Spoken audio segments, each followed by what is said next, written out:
Churchill, Walking with Destiny, by Andrew Roberts. Have you ever felt it? That quiet whisper in your chest telling you exactly what you're supposed to do with your life? Not just a dream or a wish, but a bone-deep certainty that feels less like ambition and more like fate? Picture this. A 16-year-old boy walking with a friend on an ordinary Sunday evening. He's nobody special, really. His grades are mediocre at best. His father, a celebrated politician, considers him frankly disappointing, definitely not smart enough for law or serious government work. But on this unremarkable evening, this unremarkable boy turns to his friend and makes the most remarkable prediction. He says that one day, catastrophic wars will sweep across the world, wars beyond anything humanity has seen. London, the beating heart of the British Empire, will face mortal peril, and then, almost casually, he adds, he will be the one to save it. What would you think if your friend said that to you? Teenage delusion? An overactive imagination? Or something stranger? What if some people actually do just know? Today we're diving into the extraordinary life of that boy Winston Churchill, through one of the finest biographies ever written. Churchill, Walking with Destiny by Andrew Roberts, has captivated hundreds of thousands of readers worldwide and earned its place as the definitive portrait of the man. Roberts isn't just any historian. He spent decades buried in private letters, secret papers, and personal journals of the people who shaped our modern world. He doesn't just report history. He brings you into the room where it happened, lets you feel the tension, smell the cigar smoke. And this isn't just a history lesson. It's a masterclass in preparation. How does a life packed with humiliating failures, withering ridicule, and years of total political exile become the perfect training ground for humanity's darkest hour? Churchill himself, on the night he finally became Prime Minister in May 1940, with Hitler's war machine crushing Europe beneath its treads, wrote something haunting. I felt as if I were walking with destiny, and that all my past life had been but a preparation for this hour and for this trial. So what was that preparation? How does a lonely little boy, starved for affection in what he called an unhappy childhood, transform into the man who could stand alone against the most evil tyranny in human history? And here's the real question. What can his journey teach you about your own life? That's what we're unpacking today. Stay with me, and by the end, you'll understand the hidden blueprint of a truly great life. You might even glimpse your own destiny a little more clearly. Our story doesn't begin with a hero. It begins with a hurt little boy, born into dazzling privilege, yet feeling like a stranger in his own family. Winston Leonard Spencer Churchill arrived on November 30th, 1874, in a small room at Blenheim Palace, a building so massive it was more monument than home. His bloodline was potent. English aristocracy on one side, the legendary Dukes of Marlborough, the bedrock of British power. On the other, the wild, risk-taking spirit of America through his stunning mother, Jenny Jerome. Half English nobility, half American gambler, this combination would define everything about him. His father, Lord Randolph Churchill, was a blazing political talent, a man who seemed destined to lead the nation before spectacularly self-destructing. His mother was a celebrated beauty who lit up London's social scene like a comet. They were famous, magnetic, and almost completely absent from their son's life. Winston later wrote about his mother, "She shone for me like the evening star. I loved her dearly, but at a distance." As for his father, Winston calculated they'd spent less than a few hours in real conversation throughout their entire relationship. Young Winston was raised by his nanny, a warm woman named Mrs. Everest, who became the only source of unconditional love he ever knew as a child. To her alone he confided his misery at the harsh boarding schools, where he was constantly labeled, naughty, and troublesome. Not because he was stupid. His reports showed flashes of brilliance, especially in history and English. His rebellion was something deeper, a desperate cry for attention, a refusal to be invisible in a world that demanded children be seen and not heard. From this painful childhood, two powerful forces took shape. First, an almost mystical conviction in his own destiny. He carried the names Spencer and Churchill, families woven into Britain's story for centuries. He felt certain he was born to play a starring role. Second, a burning need to prove himself to the father who barely noticed him. Since he wasn't considered clever enough for law, the army became his path. But for Winston, the army was never the destination. It was the entrance ramp, a stage where he could perform acts of heroism, collect medals, and build his reputation. He told a friend his plan quite simply: the army, of course, so long as there's any fighting to be had. When that's over, I shall have a shot at politics. At 20 years old, this young officer with little money but a famous name set out to find himself a war. Any war would do. His hunt for glory took him around the world. First Cuba, where he experienced enemy fire for the first time while observing a rebellion against Spain. Then India, where, stationed with the 4th Hussars, he launched an intense self-education program. Feeling the gaps in his formal schooling, he devoured the great thinkers: Gibbon, Macaulay, Plato, Darwin. He was forging the intellectual weapons he knew he'd need later. But books weren't enough. He craved action, real danger. On India's northwest frontier, he joined the Malakand field force, fighting fierce Pashtun tribesmen. He served as both soldier and war correspondent for a London newspaper, a controversial dual role that raised eyebrows in the military establishment. He deliberately rode a conspicuous gray pony along the battle lines, an act of almost suicidal showmanship. "I play for high stakes," he wrote his mother, "and given an audience there is nothing too daring or too noble." He was learning something crucial about himself. He was a performer who needed a stage. His next stage was even grander: Sudan. In 1898, a British-Egyptian army under General Kitchener marched south to reconquer Sudan from fanatical dervish warriors. Churchill pulled every string imaginable to secure a place in the expedition, and finally attached himself to the 21st Lancers. The campaign climaxed at the Battle of Omdurman, a brutal, one-sided affair where modern machine guns and artillery slaughtered spear-wielding dervishes. But Omdurman is remembered for one electrifying moment: the last great cavalry charge in British history. Churchill was right in the thick of it. As the 21st Lancers charged what appeared to be a small group of riflemen, they suddenly confronted thousands of dervish warriors concealed in a dry riverbed. A death trap. Churchill, armed with a Mauser automatic pistol rather than a saber, thanks to a shoulder injury that made sword-wielding difficult, found himself engulfed in chaos. "I found myself surrounded by what seemed to be dozens of men," he wrote. He shot his way clear, killing at least 4 men at point-blank range. In those frantic 2 minutes, a quarter of the charging Lancers were killed or wounded. Churchill had survived and gained another thrilling story. But his most defining adventure was still ahead.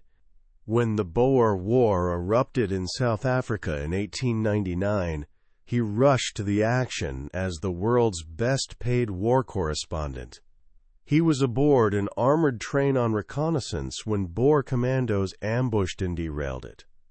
Under heavy fire, Churchill, technically a civilian, took command. He rallied soldiers to clear the tracks and evacuate the wounded while he covered their escape. Then he was captured. For a man so hungry for action, imprisonment meant living death. Sitting out the war as a prisoner was unbearable, so he planned his escape. On the night of December 12, 1899, he scaled the prison wall and vanished into Pretoria's streets. With a price on his head, he traveled 300 miles through hostile territory, hiding in coal mines and sneaking onto freight trains, until reaching safety. His escape made him an international sensation. He was no longer just Lord Randolph's son, he was Winston Churchill, the man who escaped the Boers. He returned to Britain a celebrity, and won election to Parliament in 1900. He'd finally entered the political arena he'd spent years preparing for. He was 25 years old. You'd think he'd settle comfortably into the Conservative Party, but Churchill never followed expected paths. He quickly became disillusioned with his party's direction, seeing it as stodgy, unimaginative, and hostile to necessary social reforms. His father had championed Tory democracy, the belief that the ruling class had a duty to improve ordinary people's lives. Winston inherited this conviction. Seeing poverty and misery in Britain's great cities, he believed it stained the empire's glory. The breaking point was tariff reform, championed by politician Joseph Chamberlain. It proposed abandoning Britain's free trade policy for protective tariffs. To Churchill, this betrayed a core principle of economic freedom, and would make food unaffordable for the poorest citizens. He fought it ferociously. But he was outnumbered, increasingly isolated. In May 1904, Winston Churchill did the unthinkable. He crossed the floor of the House of Commons, literally walking from Conservative benches to sit with the opposition Liberal Party. To his former colleagues, he was a traitor, a rat. He faced social ostracism. For someone from his background, this was brutal punishment. But Churchill was gambling. As always, that history would prove him right. And it did. In 1906, the Liberals won a landslide, and Churchill, at 31, became a government minister. For the next decade, he was at power's epicenter, a whirlwind of energy. As Home Secretary and later First Lord of the Admiralty, commanding the Royal Navy, he drove the Liberal government's social reform program. He helped build the foundation of the modern welfare state, introducing unemployment insurance and labor exchanges. He championed the poor, a stance seemingly at odds with his aristocratic origins. In 1908, he married the beautiful but penniless Clementine Hosier, a woman of fierce intelligence and unshakable principles, who became his anchor and most trusted advisor for life. She was one of the few people never afraid to tell him when he was wrong. As Navy Chief, he prepared Britain for the war with Germany that he, unlike many colleagues, saw coming. He championed new technologies like airplanes and submarines. He ensured the fleet was ready. When war finally erupted in August 1914, the Royal Navy stood at battle stations. "Winston is back," the signal announced when he returned to the Admiralty on the first day of World War II. The same readiness existed in 1914. But the Great War would bring his greatest humiliation. As First Lord, he was the chief political architect of the 1915 Gallipoli campaign, a bold plan to knock Turkey out of the war by forcing a fleet through the Dardanelles Strait. If successful, it could have shortened the war by years, but it failed catastrophically. The naval attack was repulsed, and the subsequent Gallipoli Peninsula land invasion became a bloody stalemate. Churchill was blamed. Made the scapegoat, he was forced to resign from the Admiralty. At 40, his career lay in ruins. He was a fallen man. But what does someone like Churchill do when cast out? He returns to the fight. He took a commission as lieutenant colonel and commanded a battalion in the Western Front trenches. For 6 months, he shared the mud, danger, and misery of ordinary soldiers. It was an act of redemption. He was eventually brought back into government, but Gallipoli's stain followed him. The war's end saw him as a senior minister, but the political landscape had shifted. The 1920s were turbulent. He rejoined the Conservative Party, even serving as Chancellor of the Exchequer, the same position his father had squandered. But he never truly belonged. He remained an outsider, a maverick. Then, in 1929, he lost his parliamentary seat. For the next 10 years, he was out of power. This was his wilderness period. He was a voice crying out that few wanted to hear. From his home at Chartwell in Kent, he wrote books, painted, and watched with mounting alarm as a terrible new threat rose in Germany. He'd briefly met Adolf Hitler in Munich in 1932 and wasn't impressed, but he read Hitler's Mein Kampf and understood, as few others did, the true nature of the Nazi regime. He recognized the ruthless ambition, racial hatred, and insatiable conquest, and he began warning the world. Year after year, in Parliament, newspaper articles, and speeches, he sounded the alarm. He pleaded for Britain to rearm, build up its air force, stand firm against Hitler's aggression. But war-weary Britain wanted peace. The government, led first by Stanley Baldwin, then Neville Chamberlain, pursued appeasement, believing concessions to Hitler could prevent another catastrophic war. Churchill was dismissed as a warmonger, a relic. His own party distrusted him. He was lonely, isolated. But he never stopped. He was sustained by his certainty, by information smuggled to him by a secret network of civil servants and military officers who shared his fears, and by his deep historical knowledge. He knew that weakness invited aggression, that yielding to a bully only encouraged more demands. The climax came in September 1938 with the Munich Agreement, when Britain and France allowed Hitler to dismember Czechoslovakia. Chamberlain returned proclaiming, "Peace for our time." The nation celebrated. But Churchill, speaking to a hostile House of Commons, delivered a verdict that echoes through history. You were given the choice between war and dishonor. You chose dishonor, and you will have war. He was, of course, proven right. In March 1939, Hitler seized the rest of Czechoslovakia. In September, he invaded Poland, and Britain finally declared war. On that first day, Churchill returned to government as First Lord of the Admiralty. The signal flashed to the fleet. Winston is back. For 8 months during the strange, phony war, he was the most energetic and aggressive minister in a still half-hearted government. Then, in May 1940, Hitler unleashed his blitzkrieg on Western Europe.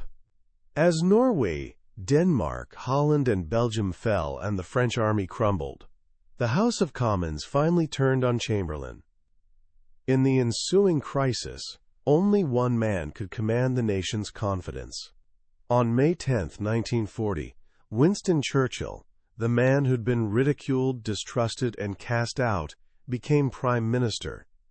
He was 65 years old. The German army had reached the Channel coast. The British army was trapped at Dunkirk. Invasion seemed imminent. It was Britain's darkest hour. But for Churchill, it was the moment his entire life had prepared him for. He was, at last, walking with destiny. So what do we take from this incredible journey? What lessons emerge from a life lived on such an epic scale? First, and perhaps most powerful, is the idea of preparation. Churchill's pre-1940 life looks like a series of random episodes. Soldier, journalist, politician, painter, historian, outcast. But Andrew Roberts reveals the hidden connections. Every adventure, every failure, every book he read, every speech he gave was a puzzle piece. His wilderness years weren't a detour from destiny. They were essential to it. They gave him the knowledge, perspective, and lonely courage to be right when almost everyone was wrong. It's a powerful reminder that experiences that seem like setbacks or detours might be precisely what's preparing us for our greatest challenges. The second lesson is about self-belief. Churchill's conviction in his destiny was extraordinary. It bordered on arrogance and made him many enemies. But it was also his engine. It allowed him to endure decades of criticism and failure without losing faith in himself. He teaches us that while humility matters, there are moments when unshakable belief in your abilities is the only thing that carries you through. It's not about ignoring your faults, but knowing your strengths so deeply that others' doubts can't touch you. Finally, Churchill's life testifies to the power of resilience. He was knocked down repeatedly. Gallipoli, political wilderness, endless mockery. Any could have broken a lesser person, but Churchill possessed what he called an unbreakable spirit. He treated triumph and disaster, in Kipling's words, as two impostors just the same. He learned from mistakes but never let them define him. He always got back up and re-entered the fight. So how can you apply this today?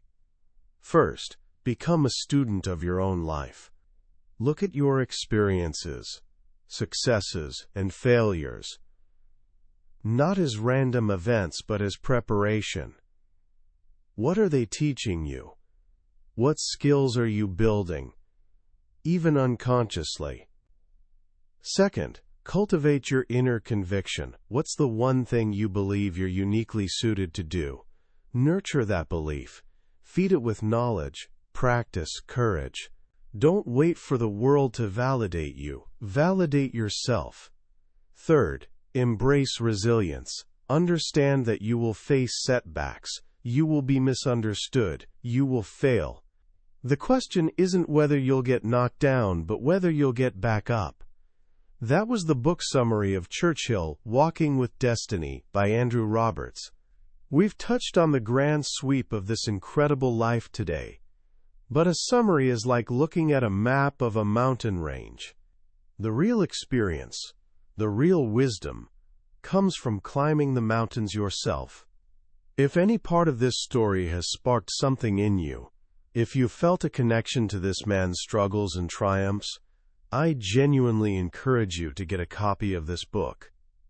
Reading it isn't just learning. It's an encounter with a spirit that can genuinely change how you see your potential and life's possibilities. You can find a link in the description below.